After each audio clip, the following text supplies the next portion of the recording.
வாயில் வச்சோன்னே கரையிற மாதிரி ஒரு கேசரி ரெசிபி பார்ப்போமா? ரொம்ப சிம்பிள் தான் இந்த கேசரி ரெசிபி. முதல்ல வந்து கஜுவையும் ப்ளம்ஸையும் ஒரு நெய்யில் நல்ல கோல்டன் கலரில் ரோஸ்ட் பண்ணி எடுத்துடலாம். இது எடுத்து தனியாக வச்சுருங்க. அதுக்கப்புறம் 1 கப் ரவை எடுத்துருக்கிறேன். மெஷர் பண்ணி 1 கப் எடுத்து வச்சுருங்க. எல்லாமே மெஷரிங் தான். 1 கப் ரவையும் அதே பேனில் போட்டு நல்லா வறுத்துடலாம். கொஞ்சம் வறுக்கிற டைமில் நம்ம நெய் கொஞ்சம் சேர்த்து நல்லா கோல்ட் கலரில் வறுத்து எடுத்துடணும். அது வறுத்ததுக்கப்புறம் நான் 2 கப் பால் எடுத்திருக்கேன். 1 கப் ரவைக்கு 2 கப் பால் எடுத்துருக்கிறேன். பால்லையே வந்து கலரிங்கையும் கலந்துடலாம். என்ன கலர் ஆரஞ்ச் எல்லோ கலர் ஏதோ ஒரு கலர் கலந்து அதையும் ஊற்றி கொஞ்சம் மிக்ஸ் பண்ணலாம். முதல்ல தண்ணி மாதிரி இருக்கும். ஒரு நிமிஷத்துக்குள்ளேயே அது நல்லா இறுகி வர தொடங்கும். அந்த டைமில் 1 கப் ரவைக்கு 1 கப் சீனி சேர்த்து நல்லா மிக்ஸ் பண்ணிடலாம். மறுபடியும் அது தண்ணி ஆற மாதிரி இருக்கும். ஆனால் ஒரு நிமிஷத்தில் மறுபடியும் அது நல்லா திக்காயிரும். ஓரளவு முக்கால்வாசி திக்கானதுக்கப்புறமா நம்ம செஞ்சு வச்சுருக்கிற கஜு, அதுக்கப்புறம் இடித்து வச்சுருக்கிற ஏலக்காவை சேர்த்து நல்லா மிக்ஸ் பண்ணி எடுத்திங்கன்னா நல்ல சூப்பரான டேஸ்டியான ஒரு கேசரி ரெசிபி ரெடி. இந்த கேசரி இப்படி இல்லை, இன்னொரு மெத்தட்லையும் செய்யலாம். அதை நான் கண்டிப்பாக போஸ்ட் பண்ணுறேன். ட்ரை பண்ணிவிட்டு எப்படி இருந்துச்சுன்னு கமெண்ட் பண்ணுங்கள். தேங்க்யூ. ஃபெஸ்டிவல் வந்தாலே முதல்ல ஞாபகம் வர்றது லட்டு தான். அதுலேயும் மோச்சூர் லட்டு ரொம்ப ஸ்பெஷல். இன்றைக்கி என்னோடய ஸ்டைலில் நான் சொல்லித்தரேன். தேவையான பொருட்கள் எல்லாமே டிஸ்கிரிப்ஷன் பாக்ஸில் கொடுத்துருக்குறேன், பார்த்துக்குங்க. முதல்ல கடலை மாவை நல்லா சளிச்சிட்டு அதை மெஷர் பண்ணி சேர்த்துக்குங்க. அதில் கொஞ்சமாக உப்பு, அப்புறமா தண்ணி சேர்த்து கொஞ்சம் கொஞ்சமாக மிக்ஸ் பண்ணி ரொம்ப திக்காகவும் இல்லாமல் ரொம்ப தண்ணியாகவும் இல்லாமல் மீடியமாக ஒரு பெட்டர் ஒன்று ரெடி பண்ணிக்கணும். இந்த அளவு தண்ணி மாதிரி இருந்தால் ஓகே. இப்போ இதில் நம்ம பூந்தி பொரிக்க போகிறோம். பூந்தி பொரிக்கிறதுக்குன்னு கரண்டியெல்லாம் இருக்குது. ஆனால் மோச்சூர் லட்டு பொரிக்கிறதுக்கு ஸ்பெஷலாக ஒரு பூந்தி கரண்டி வேணும். அது இல்லை அப்படின்னா இந்த மாதிரி பைப்பிங் பேக்கில் இந்த பெட்டரை ஊற்றி வச்சுக்கோங்க. நான் எப்படி செய்கிறதுன்னு சிம்பிளான மெத்தடில் சொல்லித்தரேன். இந்த பெட்டர் ரொம்ப திக்காக இருந்துச்சுன்னா உங்களால் மோச்சூர் லட்டுக்கு மாதிரி சின்ன சின்ன பூந்தி பொரிக்க முடியாது. அந்த ஹோல் பெருசாக போட வேண்டியிருக்கும், பூந்தியும் பெருசாக வந்துடும். அதனால முடிஞ்ச வரைக்கும் ஓரளவு தண்ணியாகவே இதை ரெடி பண்ணிக்கலாம்.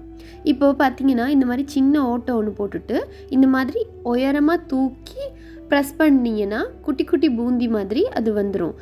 கிட்ட வச்சு அழுத்தம் கொடுத்து பொரிச்சிங்கன்னா வர பெட்டர் வந்து நூடுல்ஸ் மாதிரி நீள நீளமாக வர தொடங்கிடும். அப்படி வந்தால் மோச்சூர் லட்டுக்கு அவ்வளோ டேஸ்ட்டாக இருக்காது. அதனால நல்லா உயரமாக வச்சு ப்ரெஸ் பண்ணால் அந்த மாதிரி குட்டி குட்டி பூந்தி நம்ம பொரிச்சு எடுத்துடலாம். இப்போ அதை தனியாக வச்சுருங்க. அடுத்து ஒரு பேனில் நெய் போட்டு கஜு ப்ளம்ஸ் இது ரெண்டையுமே வந்து நம்ம நல்லா ஃப்ரை பண்ணி எடுத்துக்கலாம். இதையும் தனியாக வச்சிடலாம். ஏலக்காவும் பவுடர் பண்ணுறதுக்காக வறுத்து தனியாக வச்சுருங்க. இப்போது நான் மெஷர்மெண்ட்டில் கொடுத்துருக்க அளவுக்கு சீனி போட்டு தண்ணி ஊற்றி இதை கொதிக்க விட போகிறோம். இதில் வந்து நம்ம பாகுப்பதம் காய்ச்ச போகிறது இல்லை. பாகுப்பதம் காய்ச்சாமல் இது எப்படி செய்கிறதுன்னு நான் உங்களுக்கு சொல்லித்தரேன்.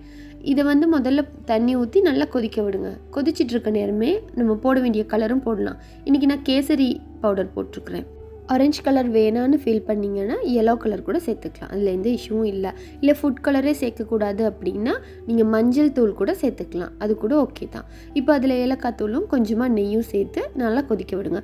ஒரு 5 to 10 நிமிஷம் கொதிக்கட்டும். நல்லா கொதிச்சதுக்கப்புறம் இந்த மோச்சூர் லட்டுக்கு நம்ம பொரிச்சு வச்சுருக்கிற பூந்தி இருக்குது இல்லையா, அந்த பூந்தியும் அதில் சேர்த்துருங்க.